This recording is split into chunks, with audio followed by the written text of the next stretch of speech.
Mr Speaker. Marama Davidson. Tēnā koe e te māngai o te Tēnā whare. koe. Huri noa kia tātou katoa, tēnā koutou. Mr Speaker, in September 2009, Principal Youth Court Judge then, Andrew Beecroft, said that what we know is that young Māori who are connected to their identity and culture don't offend any more than non-Māori. Wahine Māori and Māori people for years have been saying this very thing. The research backs this up, but we have known this forever. The starting point for us as a country should be that when Tamariki Māori are with safe whānau Māori, they are at the strongest that they can be. That is the starting point of where our policy transformations, our government support, our state responsibility has to begin. The research backs this up. Andrew Beecroft backs this up. Māori Women's Welfare League know this and have been saying it forever. Social workers know this and have been saying this forever. That is our starting point. When Tamariki Māori are with safe whānau Māori, they are at their strongest. And when they are at their strongest, we, as Aotearoa, are at our strongest. So that is the starting point.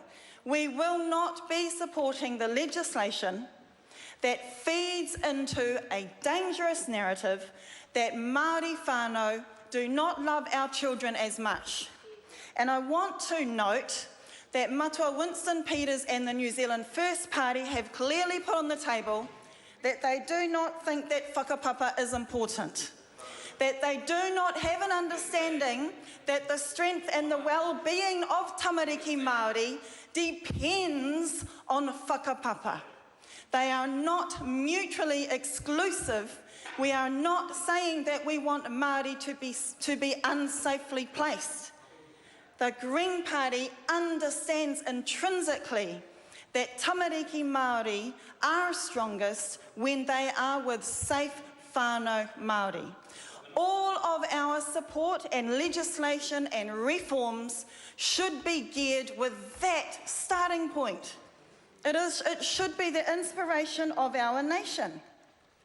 It is very important that the fact, and I want to say that most of whānau Māori are safe.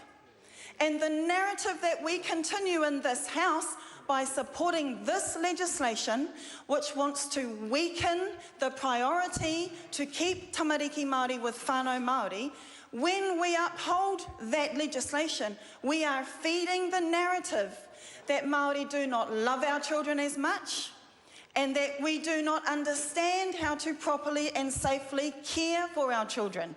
The Green Party will not stand next to any legislation that upholds that damaging narrative. And it is a narrative that states have upheld against Indigenous people around the world for generations. The state manipulation to remove children under the sneaky guise that we are not strong enough to care for our children has been a damaging and proactive one all around the world. We know this. The Green Party knows this. And we will strongly oppose any changes and any proposals that uphold that racist narrative. Mr Speaker, instead of state removal of Māori children, we should be looking at state responsibility to ensure that all whānau have what they need to live good lives. That's when our housing is working, that's when education is delivering, that's when our justice system is not blatantly and systemically racist, that's when everything is working to ensure that families have what they need to live good lives. I want to finish by congratulating the Hands Off Our Tamariki campaign, who have worked hard and have been holding meetings around the country for many months now, who are analysing how neglectful and violent our state has been as a foster parent, who have been researching and analysing that for a long time. Māori at the coalface, like Paula Crawford-Moyle, like Moana Jackson. And I will finally finish, please, Mr. Speaker, by acknowledging the many whāngai parents everywhere in our communities who have absolutely been taking on our whānau, our tamariki Māori forever. Thank you, Mr. Speaker.